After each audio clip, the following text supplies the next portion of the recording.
Hey there, if you're somebody who wants to inspire your team to step up, or you're inspired and you want to step up in your role in your organization, then this episode is something not to be missed. I've got a special guest, Sarah Long, who is our head of high performance here at Best Practice. I'm super excited. We've got a really interesting campaign happening this month for the next 6 months, which is CEO for a month. So Sarah is stepping in to be the CEO of Best Practice for this month, and then supervising that program over the next 6 months. And we'll see if that spins out into the next 12 months, which I'm super excited with.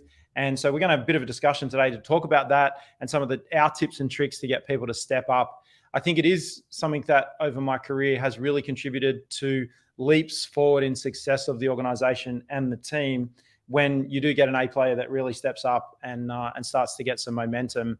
And, obviously people come and go over time, but we've got some really cool stuff that we're going to be talking about.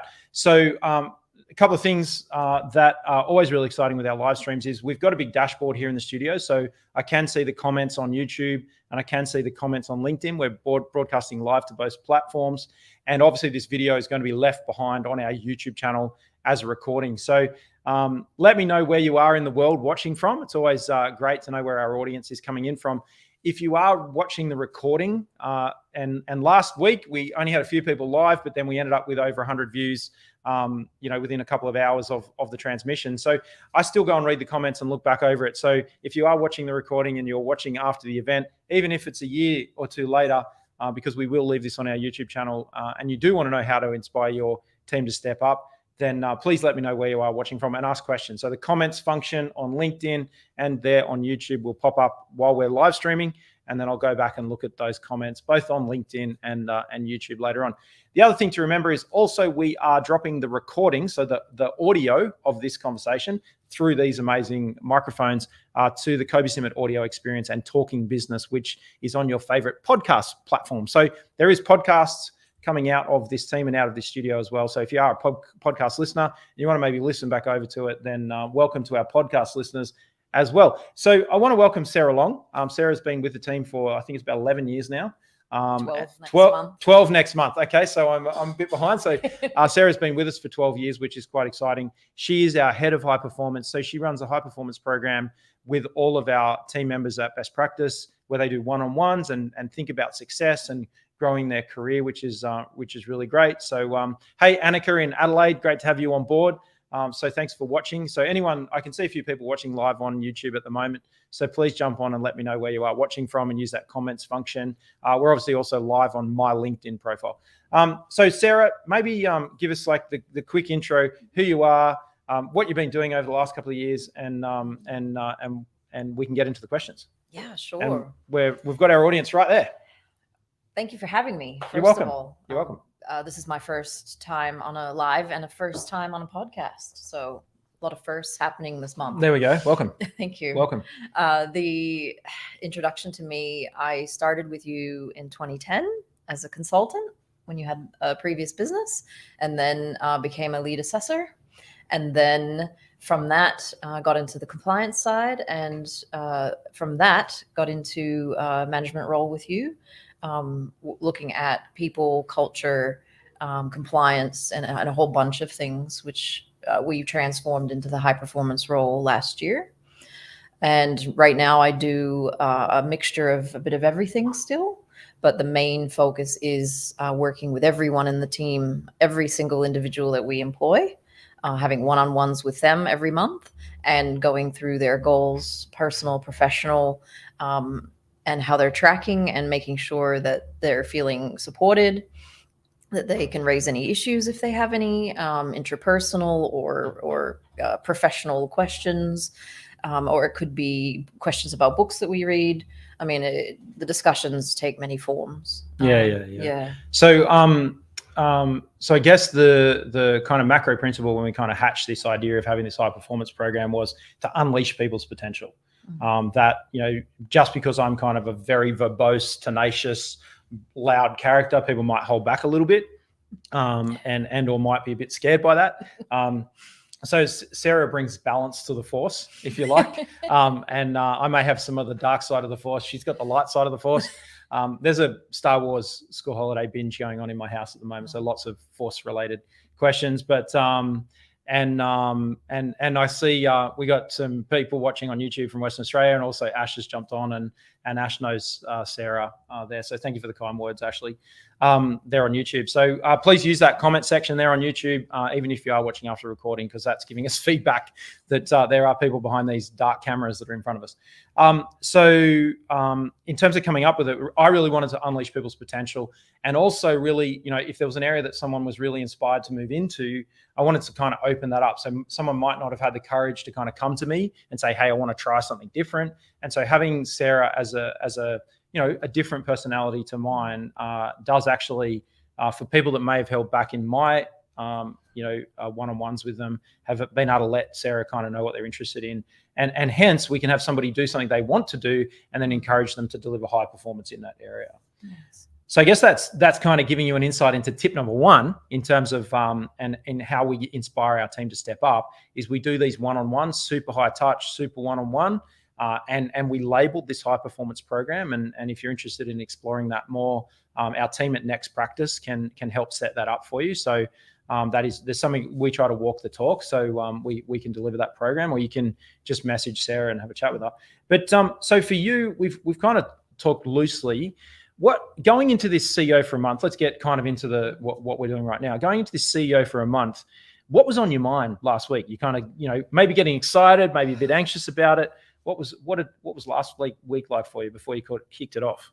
Well, I honestly, I was a little bit scared because obviously that's a real different role to what I've been through in technical, and being a lead assessor is very different. Much more a sort of helicopter point of view role of the whole business. But I was also excited because I've been doing those one-on-ones with everyone. I knew that I know everyone better, and I know what drives them. So it was very exciting to then jump into all the different meetings that you go to and start to get that helicopter view. But initially I was freaking out a little bit, I'll be honest, because I know you are very high energy. You're very driven and disciplined. And I obviously want to be able to emulate that as I have done a lot of your other qualities over the years. So yeah, it's a little bit scary, but very exciting. Yeah. And so we're coming into kind of, and I guess this, with the flavor of how to inspire your team to step up, in the lead up to this, we've run a campaign and we said to the managers, who wants to step up into the CEO role? And then the other thing about stepping up into the CEO role is Sarah's being backfilled as well. So tell me about the journey of saying, hey, you're going to step up and try something, from your perspective.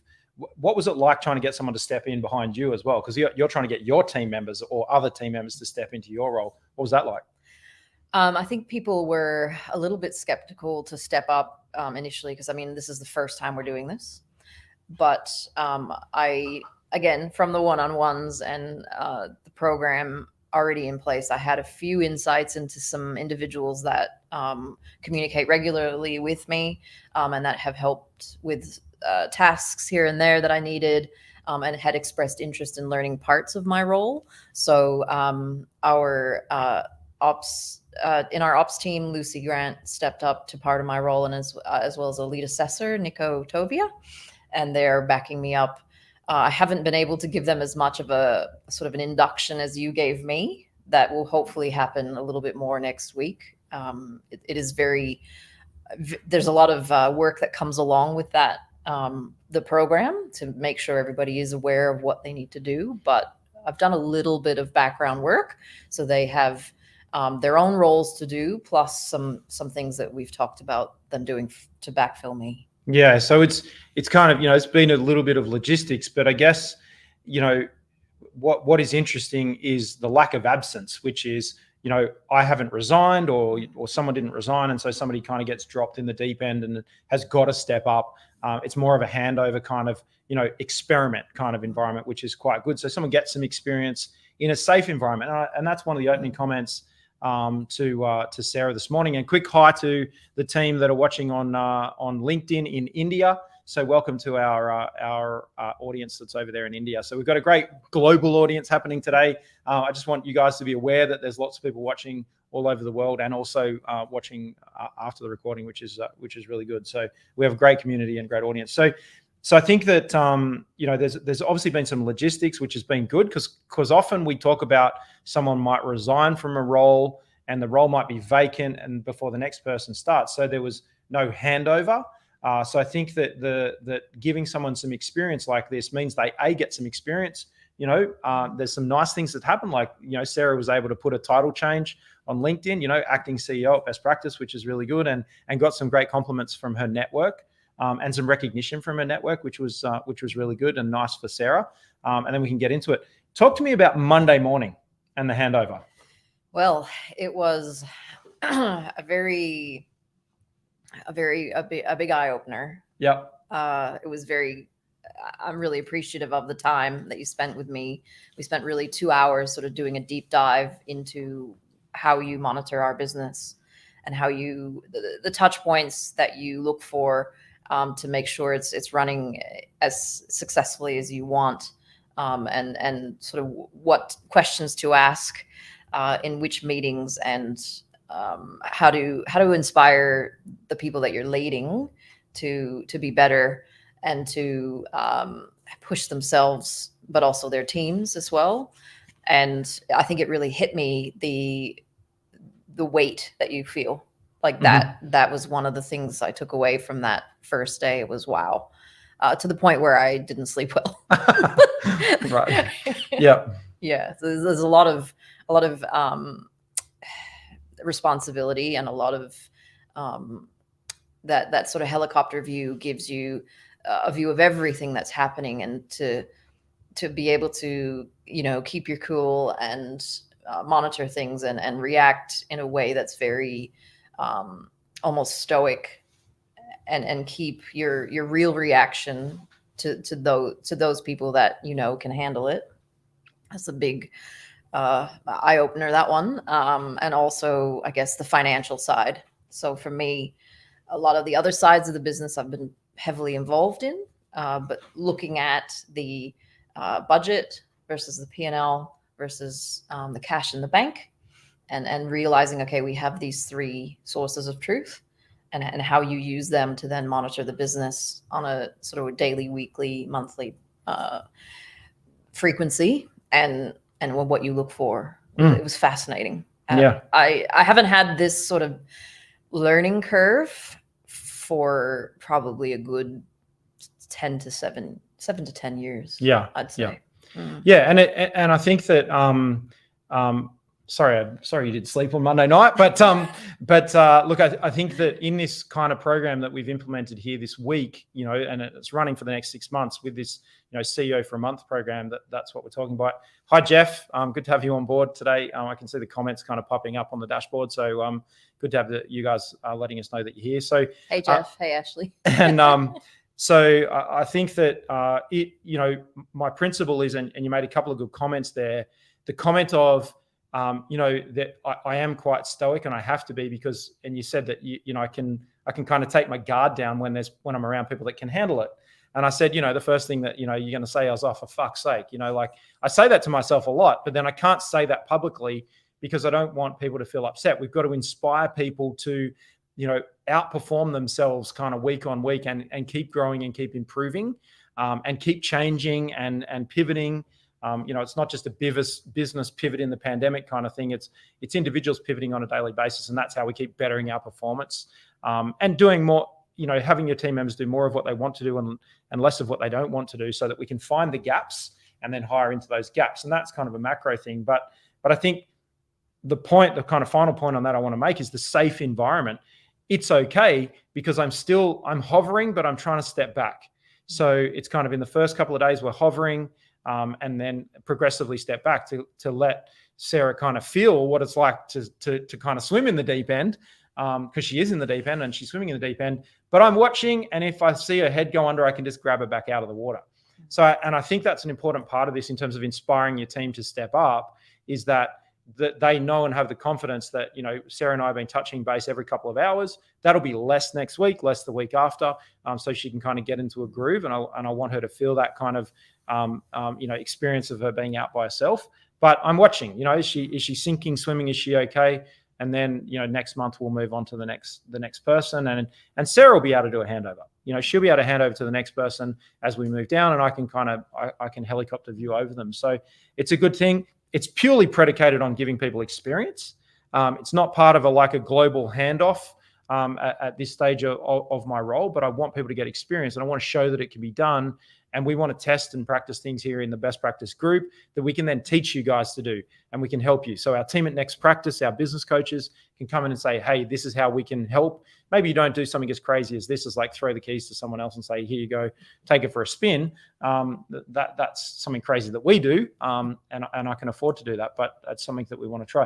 You've got some questions for me and some comments. Let's start getting into those. Yeah, sure. Well, I want to say too, I really appreciate the supportive environment. I don't know that I could do this without that.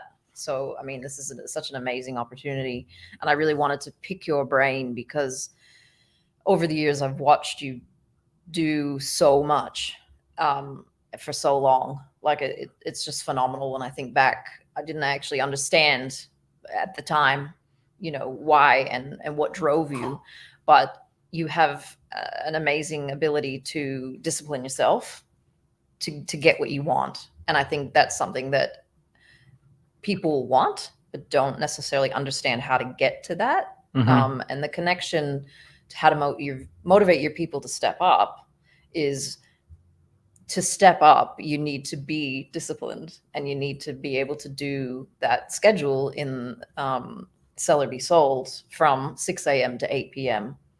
And when you highlighted that yesterday, I was absolutely shocked, not because it was foreign, but because that's what you've done for the last 12 years that I've known you. So I wanted to ask, how do you maintain that routine? How do you, maintain your book reading and your exercise and all those elements that feed into that? I can say the last 12 months, the exercise has slipped a lot.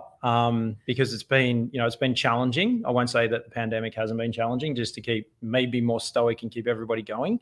And so I can say that has slid, but I have a plan and some trigger points that I'm going to kick back in with that. But I think the first thing is that toddlers learn to walk mostly by watching their parents. They're looking up, they're crawling around the floor, or they're lying on the floor. They're lying on the floor on their back, and they're looking up at their parents, and they're kind of going, okay, well, I'm going to copy. So I think that the first thing is, get yourself near someone that you can copy. Mm-hmm. And so I force myself out into environments where, there might be something that I want, for example, and we'll get to that in a minute in terms of what do I want. But I think that the first thing is get yourself around people, because not too far ahead of you, because they'll be more difficult to get around, but people that are just a little bit ahead of you in terms of where you want to go and what you want to do, because they'll give you either accidentally share the experience that they've just had, or show you how to do what they've just learned. And examples of that are at the gym, in a sporting team. There'll always be a player or ballet, there'll always be a player, like a student that's a little bit more advanced than you, or a player or an athlete or a cook. And so going and doing cooking classes and going and, or in this instance, getting business coaching. So the one thing that I've had is, if I haven't been able to find somebody that has been able to kind of, just socialize with and, have dinner with or chat with or coffee with or walk with, I've actually paid people. And I have had a business coach on retainer, paid in some way, shape or form for probably over 15 years. And it's been different. Like in the early days, it was much smaller and much obviously much cheaper. And more recently, in the last 5 years, it's been one-on-one, $4,000 a month kind of stuff. But that is, I've looked at high performance athletes, and high performance athletes have got coaches and nutritionists. And so I think in the first instance, for you listening to this, the first place you want to go is you want to go to YouTube, and you want to go to a library, and then double down on somebody who is doing what you want to do and consume their content. And I think from when I started this business 18 years ago to today, you can get a shitload of that stuff for free on the internet. Mm-hmm. But it's very easy to kind of bounce around 4 or 5 or 6 or 7 people. We've just come out of a meeting that was in this room, like right before we went live, and that's why we're a little bit late, talking about marketing. And I've told the marketing team to double down on one person, Seth Godin. and just read all of his books and all of his content, he will have a good influence on you. So I think that the first thing I've done is I go and get advice, because I'm like, what mistakes could I, and what's the advice? I want to do this. What mistakes? You've done it before. What mistakes could I make? And so when I'm getting my advice, something just came out then that's worth mentioning, is I only get advice from someone who's done it before. I don't take advice from someone who hasn't done something. So when you did this, what mistakes did you make? And then I'm trying to avoid those mistakes, because I'm saying, okay, and that's risk management. And for those of you watching, particularly Ash and Jeff and the 12th Seahorse, good to see you, is that you guys, risk management's been a large part of the business and our advisory services over the last 20 years, that it was no different, because I was like, have you done this before? Yes. What mistakes did you make? These. And then I was like, right, remember that mistake, because I don't want to make that mistake. And so I avoided some really easy mistakes that I could have made just by getting advice from people. So let's come back to the getting what I want. I think that, I've had a fast car, I've had a Porsche, a boat, a nice house, international holidays, the things that people dream about. And I think that I have stayed the course, and I haven't listened to or taken any concern from anyone who's gone, why would you want a fancy car? Why would you want a nice house? Why would you want to go overseas? All that stuff costs money. I've gone, I want that for my own reasons, and I don't give a shit about anyone's opinion, and I don't care what people think. I'm going to go get that. And I think that if you have a desire to have a nice car or a nice watch or nice clothes or an international holiday or time off or go traveling or a nice apartment or an investment portfolio, don't let anyone talk you out of it. It's okay to want those things. And I think that our society right now, there are people that have given up on that, who are shitting on you. And someone who has a nice house will never say it's a bad idea having a nice house. Someone who's got a nice car will never say it's a bad idea having a nice car. Sarah's got a really nice car, by the way. She's got an Alfa Romeo, and it's an amazing sports car. So when you want those things, you can go get them. And you wanted a nice car, and you went and got it. And you're like, I can't imagine my life without it now. And it's fun to drive, and it's really nice, pleasant experience for her. So if you want a nice car, set yourself the goal, print off a picture of it, put it on the lock screen of your phone, and then ask yourself, how can I afford that? And and I had to ask myself, the only way that I could afford the things that I wanted in my life was to go, okay, I think I need to run my own business, because then I got uncapped earning potential. There was no chance that I was going to be employed by somebody, because I was like, they're going to hold me back. And I literally have been unemployed for like 20 years now. So because the only way I could get the money that I needed to get the things that I wanted was just basically to do that. So, hey there, everybody who's jumped on LinkedIn, yeah, keep letting us know that you're watching. So anyone that is live on LinkedIn. So Mahesh, good to see you there. So I want you to be thinking about that. It is okay to want to have money. In fact, money, people say, oh, money is the root of all evil. No money is the root of all evil. People without money are the ones that do the stealing. People without money are the ones that do crime. Money is not the root of all evil. No money is the root of all evil. And so I think that in terms of inspiring your team to step up, sometimes I have to turn that on with people. I have to say, do you have the desire for a nice watch or a nice suit or a nice car or a nice house? Because what brings you together in business, what's bringing us together right now, as you guys are watching this, is it's money. It's your career, and your career is, a nice way of saying, actually, that's my way of bringing in wealth to my family. So I know not everybody's driven by a lot of money, but it is possible. And I think that, by no means is it about being unethical or ripping people off or any of that kind of stuff. It's just about the solid discipline is I write down my goals and I dream up the things that I want, and I picture a life that I'd like to have. And then I keep that at the front of my forefront, and I try to make decisions. Like, actually, if I do that, it's not going to get me this. If I do that, it's not going to get me this. How can I afford that? I know that if I want something, I just get on the sales bandwagon and sell more, and the money comes in and I can go and do what I want to do. So I think inspiring your team to set up, you've got to work with them about their goals.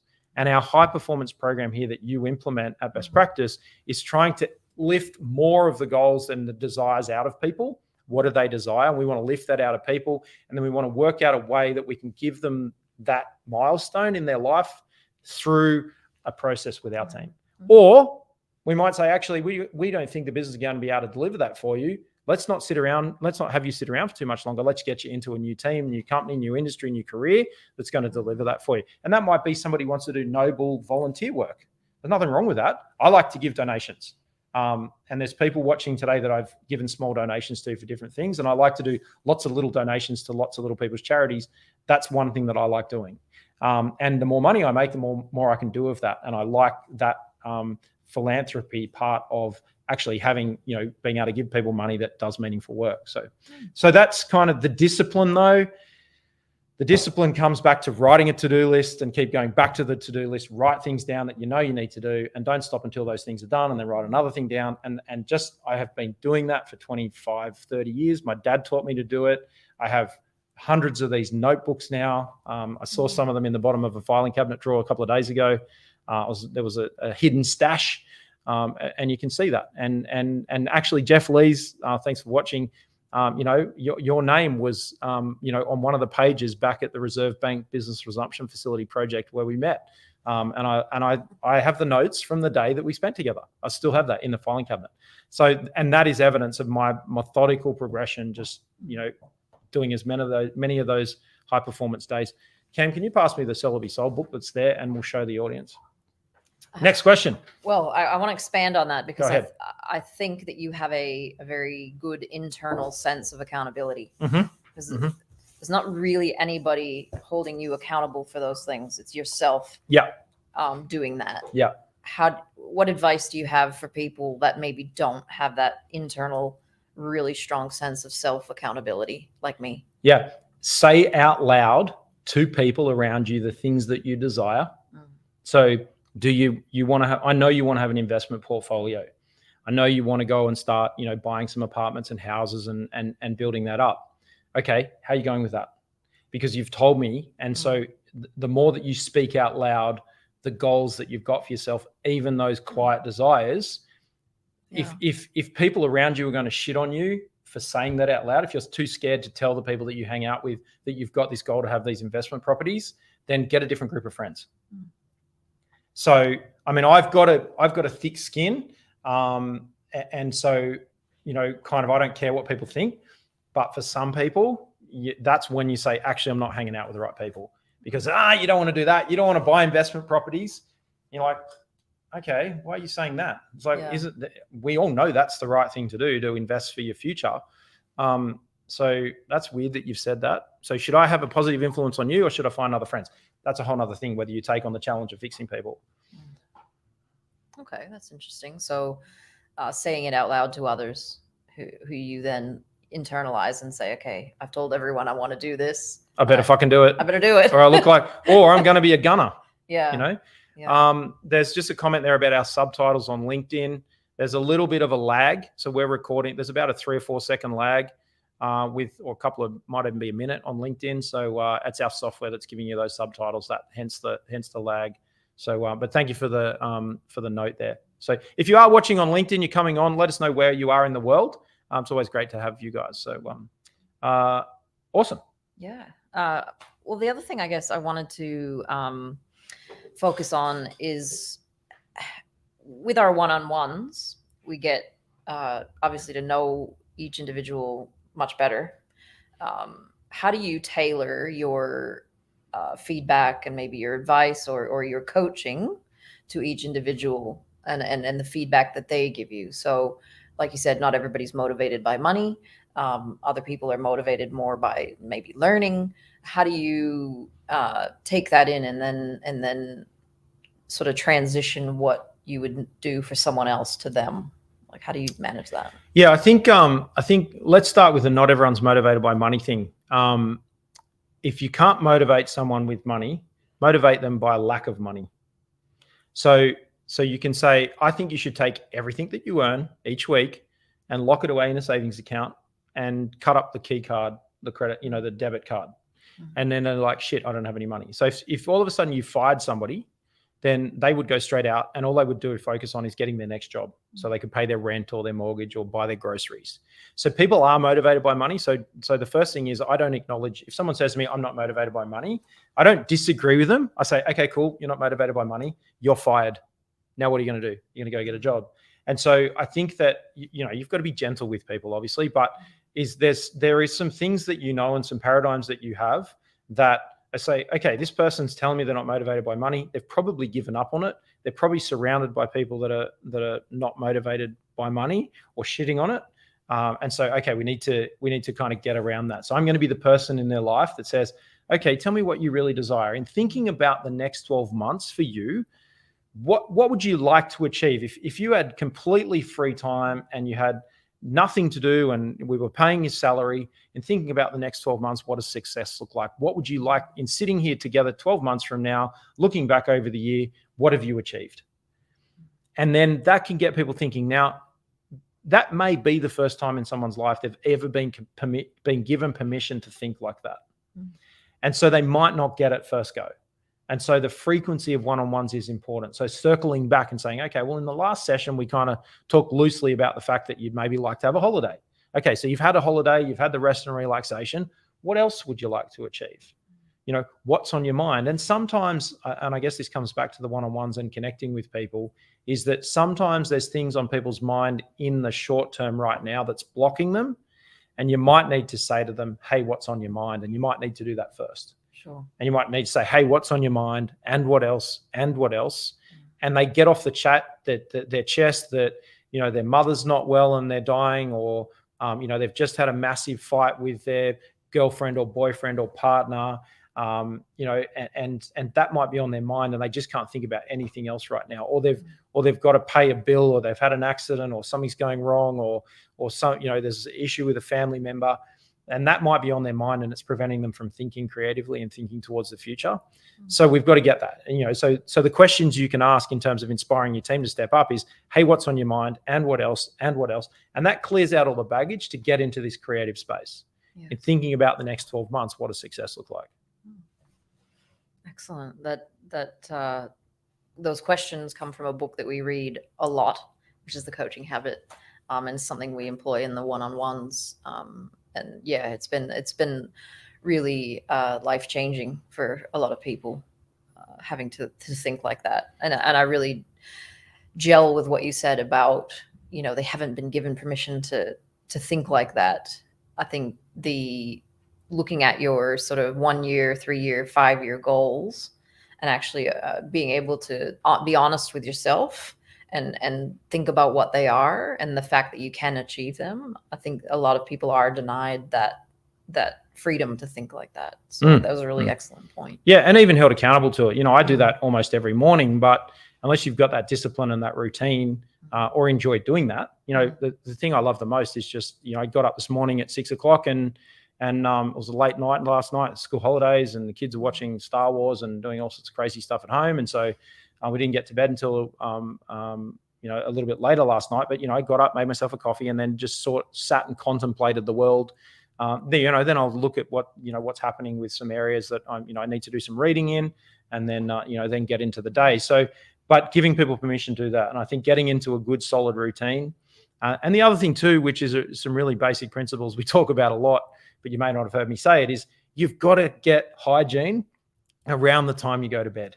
You've just got to, and some of the people that I follow really closely that are, 10x high performers more than me is, they religiously go to bed at 9 o'clock. And if you're like, oh my God, 9 o'clock, that's still the afternoon. Well, that is what high performance, super wealthy people are doing. And consumption of alcohol and other things that are not helping you think as smart as you possibly can think. And so we try to blend a bit of that influence through best practice, where we talk about, what could you eat for breakfast that makes you think smarter all day? The first thing you could say is like, actually, if I do a bit of intermittent fasting, I actually have a clearer head until midday, because as soon as I eat something, I get mind fog. Or it might be actually, it's black coffee and maybe some fruit salad and yogurt, or it's making sure I've got a probiotic in my system, whether it's yogurt or something like that. And that's underrated. And I think that's something I'm going to be exploring a little bit more is, diet and ingredients and that kind of stuff, particularly probiotics and gut health and the effect of gut health on your brain and your ability to think. We're in a professional services industry where we have to be thinking smart the whole time. We're in a think, our customers are renting time in our brains. like processing in computers. And so we need to be thinking fast and smart and thinking about the right things and focusing on the right stuff. And diet and exercise can let us down. So it's that, sleep routine. So we're happy and healthy and valuable for our clients and the people around us and our team members. If I'm tired and go to bed late, don't eat properly, have a few alcoholic drinks at night, I'm not going to be in a good mood or position or healthy situation for my team. That's not going to help them step up. So, I'm super conscious of that as well. It kind of comes back to exercise. I've dropped the ball because I've been so busy. But let me say this, in place of my exercise dropping the ball, I've stopped drinking alcohol. So, I had already stopped. Yes, I get the credits for dry July, but I'd already stopped drinking because I knew I was going to have a busy couple of months. And I was like, something needs to go. When I drink, I'm a little bit more fatigued, as much as I do enjoy a lovely glass of red wine or a beer. But that is, and I know there's cultures that don't drink alcohol, and particularly some of you guys that are watching right now, alcohol is not part of your culture, but it is part of our culture, and it affects my sleep. And if I drink a couple of glasses of red wine, I don't sleep well. So if I do that midweek, then I'm not going to show up and be my best self or best leader that I can be for my team. So in terms of inspiring your team, you've got to also own it yourself in terms of getting your team to step up, be the best leader, and think about how things that you consume outside of work do affect you. Then you can be more stoic. If I get a good night's sleep, I can be stoic. Bad night's sleep, not stoic. There you go. Yeah. Interesting. I've been reading a book by Daniel Pink. I have it here in connection with my normal role as high performance manager. The book's called Drive, and essentially it's all about how to motivate people. Mm-hmm. And his main premise is that there are 3 key areas to motivate your team. The first being autonomy, so giving people the right amount of autonomy so they can self-regulate and self-motivate. The second being mastery, so allowing people to get to that point of mastery and learn, professionally develop. And the third being purpose, having some sort of underlying purpose, or the why that we talk about. Could you comment on those and how you came to the position of being able to offer those? Because I believe those are 3 things that exist in our business. And your thoughts around how they motivate our team. Yeah, look, we've got some clowns outside the studio dancing around. Hence my smile. But look, I think the why side of things, I guess I went on a journey of trying to discover how I could be more influential and more efficiently influential. I guess my influence I felt was inefficient. And I think in terms of encouraging your team members to step up, in terms of being a leader, better manager, and some of the people watching, in terms of helping you roll out your programs, your policies, plans, ideas, I was trying to think about how we can be more influential. And then I kind of looked inside myself and I was like, well, I won't do anything for anyone. I didn't do very well at high school because I didn't know why. And I kept saying, why are we doing this? I was like, hang on a minute, there's something in this. And I stumbled across Simon Sinek and his books start with why. And so I think that, kind of if I am answering the question properly, is that I was like, actually, if we do a bit of work on our why, then people are going to get it and it's going to make more sense. So people don't buy what you do, they buy why you do it. And so I've kind of figured out that, yes, we've been doing this all along, but I was able to get a better narrative around the idea that here at Best Practice, we get paid to show up and help your organization to be a better place to work. If it's occupational health and safety, that it's safer. So we've done policies and procedures. We try to make it a safer place to work. So we get paid to show up and help organizations to be better places to work. That if you've got good customer service and your customers are happy, then it's going to be a nicer place to work because you're going to get less complaints. So if we've got policy and process and some of those things that support delivering our products and services, it's going to be a better place to work. People want to know what to do when they show up to work. So if we've thought about job descriptions and how to do things and what the plan is for the day, then people are going to go, right, I understand what I'm doing. I'm not feeling like I'm getting pulled pillar to post. There's a bit of kind of routine going on around here. So the first thing in terms of our why is to help organizations to be great places to work. The second part of our why is to help organizations to deliver a great customer experience for their customers. And that's a little bit of my ego because I want the fact that you're working with Best Practice, you might have the great logos, or you might, say, hey, we've been working with Best Practice. We are Best Practice. That I want some credit for when your customer has a great experience. And so I care about the experience you're delivering to your customer, and I want to focus on trying to improve that. It's also part of one of our initial programs, which is quality management systems. The purpose of a quality management system and helping an organization build that is that that's the system that your company and your team follow to deliver the promises you make to your customer. That's it. It's that simple. You made a promise to the customer that you're going to do this service, with trust and confidence and compliance, or whatever the thing is, and it's going to be amazing, on time, on cost, on budget. And the system, we build these systems to help you and your team stay focused on and deliver that mission. So the second part of our why is that. The third part of our why is to make the organization valuable for the people that founded it, the owners and shareholders. Because I've been in those situations where there's no money left and it's really frustrating, and you're trying to do everything right for your team members, but you worked all month for nothing, or in fact, the company went backwards financially. So our why here at Best Practice, and we did some work on that, was we get paid to show up and help organizations to be great places to work, great places to buy from, and valuable for their stakeholders. And so then when people come here to Best Practice, we say, yeah, we're Best Practice and we've got all these crazy services. How we do those things is we do assessments, we do training, we do coaching, we do live streams, we do videos, we practice things, we tell you about what we're doing, we recommend books, we publish magazines, and people go, oh, right. Instead of saying, right, we've got to publish a magazine, now I can say, well, in order to help an organization to be a great place to work, inspire them to improve their customer service or be valuable, some of them like to sit down and have a cup of coffee and read a magazine. Okay, if that's the way they like to consume their content, we're going to give them a magazine. And people on our team said, why are you producing a magazine at a time when print is dead? And the magazine's here. If you haven't seen it and you haven't got a copy of the magazine, this is it, Infinite Magazine. And this is an annual copy. So issue, what are we up to? Issue 7, I think. Issue 7 is available on our website, bestpractice.biz. You can jump on and get that.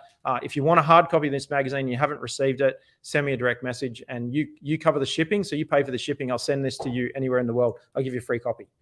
So we can organize that through our website. But in terms of that, some people wanted a magazine. They don't want to watch videos or consume social media. It's distracting. And so we give them this beautiful magazine. So in terms of doing the work on the why, our team members can understand now where they fit into the jigsaw puzzle. Interesting. The program that we're undergoing at the moment is a huge part of people getting professional development in the company, and seeing that we have ways to move interdepartmentally, even as a smaller business. I think that contributes to the mastery portion. The reading of the books that we always do, the teaching each other. There's a lot that we do in that mastery side. What about the autonomy? So how do you help people to be autonomous? Yeah, look, Peter, the famous quote by Peter Drucker, what gets watched gets managed. I think the first thing you got to do is give everyone a number, one number. And that takes a bit of work to work out what everyone's number is. But if you can give someone a number and a measure so they can self-regulate themselves, like the speed in front of you when you're driving a car or a motorbike, you've got the speed in front of you, the speed limit, roughly where you want to go and how fast you're going, whether you're on track, I need to speed up, I need to slow down. So I think the first thing you've got to do is give everyone a number. And then you've got to hold people accountable for ongoing professional development. The world is constantly changing. As we move into the future, you get more experience and your role gets easier, but the environment changes and it gets harder. And so I think that you've got to get people learning and focusing on learning in their area of profession, reading books, that kind of stuff, and parallel tangible competency. So get some empathy for the roles each side of your role. And I think just helping them with monitoring their performance and giving them a number. Now, they may need to create the data to see their number and do the analysis themselves. But I think the best way to give autonomy, and we do a lot of that here at Best Practice, is to say, okay, what's your number? Cam behind the camera, 5 videos a week, for example. It might be in high performance, it might be hours of professional development per person per month. Our sales team have a revenue target. Our finance team have a cash collection target. So it's as best you can, producing pieces of content. In 2020, the marketing team at Best Practice produced 36,000 social media posts. That was 100 posts a day. And we recorded it with absolute focus to deliver that project. And get better at what we're doing and refine what we're doing. And by doing 1,000 things, 100 things every day, for example, for 365 days, it meant that we were getting more practice than someone who was posting once a day. We were posting 100 times a day. We were getting 100 times more practice. So I think the other thing is letting people practice. And if you can do more repetitions, focusing on the right measure of performance, people are going to get better. And if you can do it more often, they're going to get better. More practice, you'll get better faster. Yeah, that makes a lot of sense. Yeah. Wow. What else is on your mind? Well, I guess we've talked about all of these things, assuming that everyone is in an idyllic frame of mind. And we all know that the last 2 years have been some of the most mentally challenging to keep our mental health in a good place. And people are very distracted. There's a lot of brain fog happening. Everyone's overwhelmed. Can you talk about techniques or tips around trying to clear those things so that you can implement everything that we've been talking about? Yeah, I think the first thing is you have to turn off the news. So I think the very first thing you have to do is you have to say, I take 100% responsibility for my destiny, and I take control of my destiny. And we talked about that with my productivity. And I don't watch the news. I don't listen to the radio. I don't watch free-to-air television. I specifically choose entertainment at a point when I need entertainment. That might be a Netflix show. We have lots of subscriptions in our house to Stan, Netflix, Disney, all those kinds of things, Spotify. So I specifically choose, we play a lot of music in our house.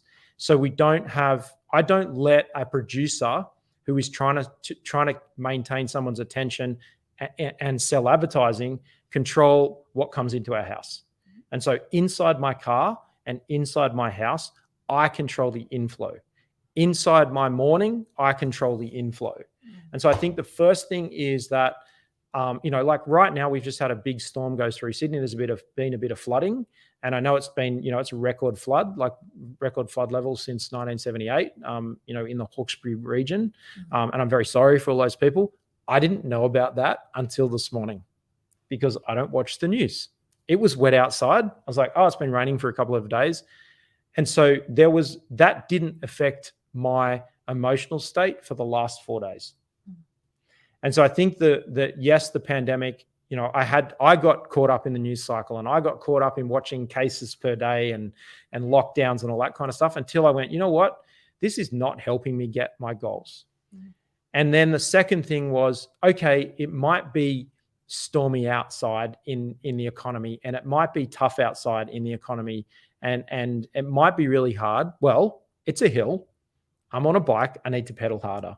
And if you're coasting along the flat or you're going up the hill, and I think that it's too easy to fall into the trap of, it's hard out there, I'm going to give up, instead of it's hard up there, I'm going to work harder. And I think that, and so my two strategies are turn off the news, and if it gets hard, work harder. Yeah. Like the solution to success when it gets hard is not to stop and go easy, And then my other saying is you only fail if you stop. And Thomas Edison, how many times did he try to design the light bulb until he succeeded? It's like 10,000 or something, whatever the number is. We just found another way that doesn't work. Don't give up, keep going. And so I think that is definitely persistence. And he's like, no, I'm going to succeed. I'm going to succeed. I'm going to succeed. Let me try again. Bugger that. For fuck's sake, didn't work. Go again. That's how it plays out. And I think that the best way to control, if you're somebody who struggles from mental health, you more than anybody's got to turn off the news, because you can't be stoic.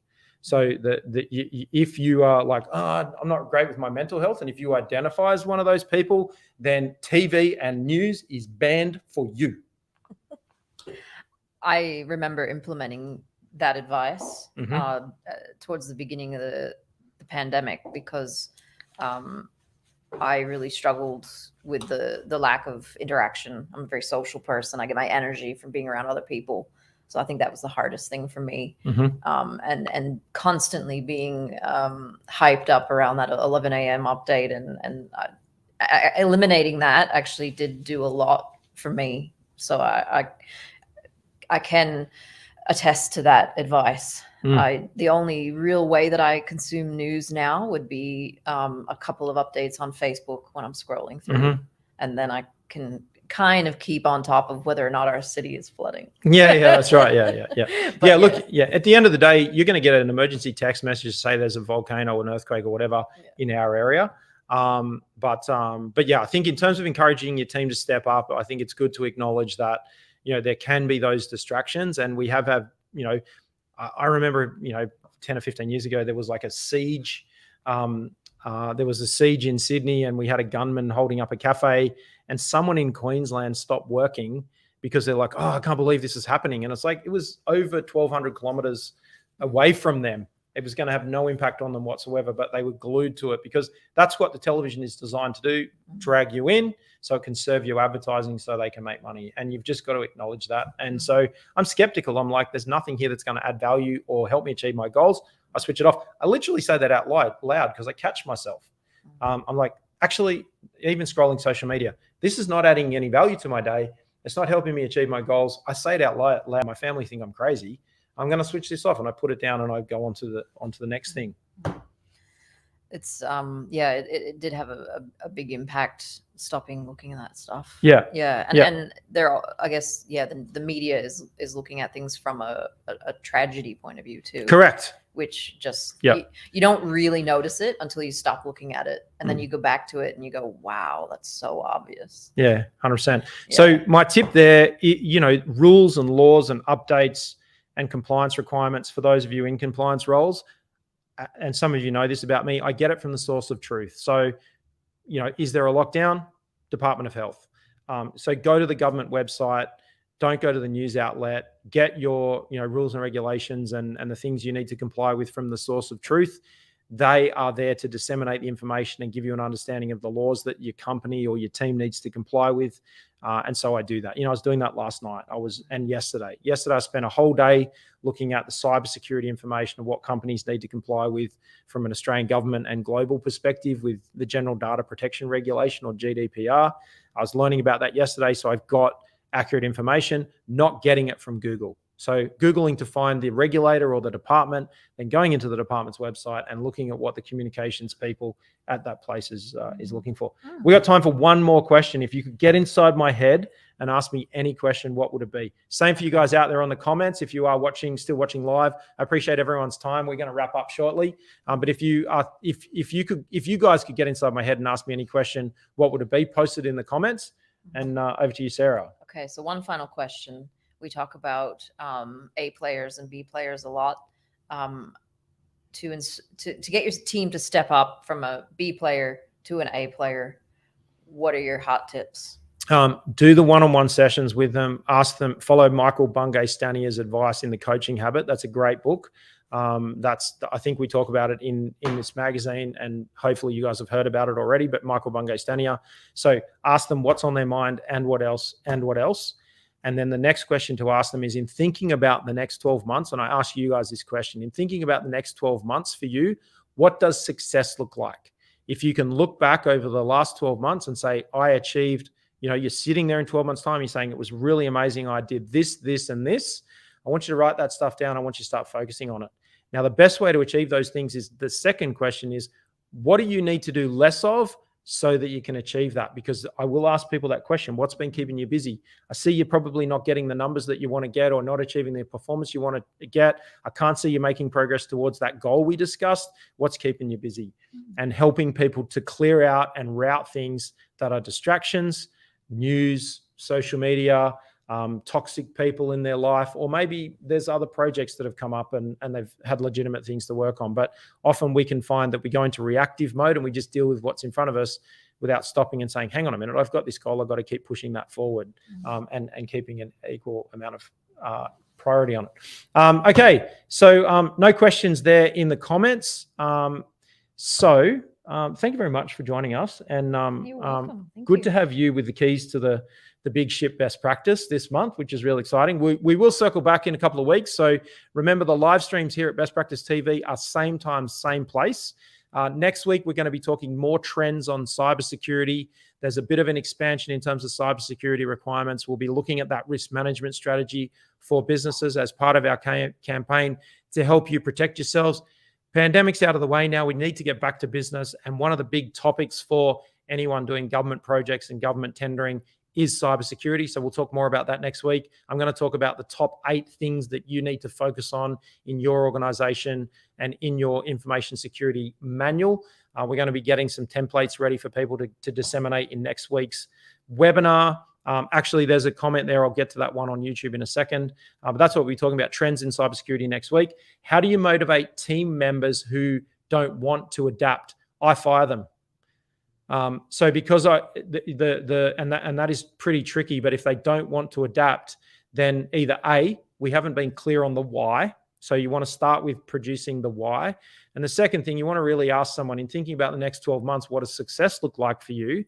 And asking them that question, they might say that I'm working somewhere else. So say, okay, cool. Let's help you get that job that you really want.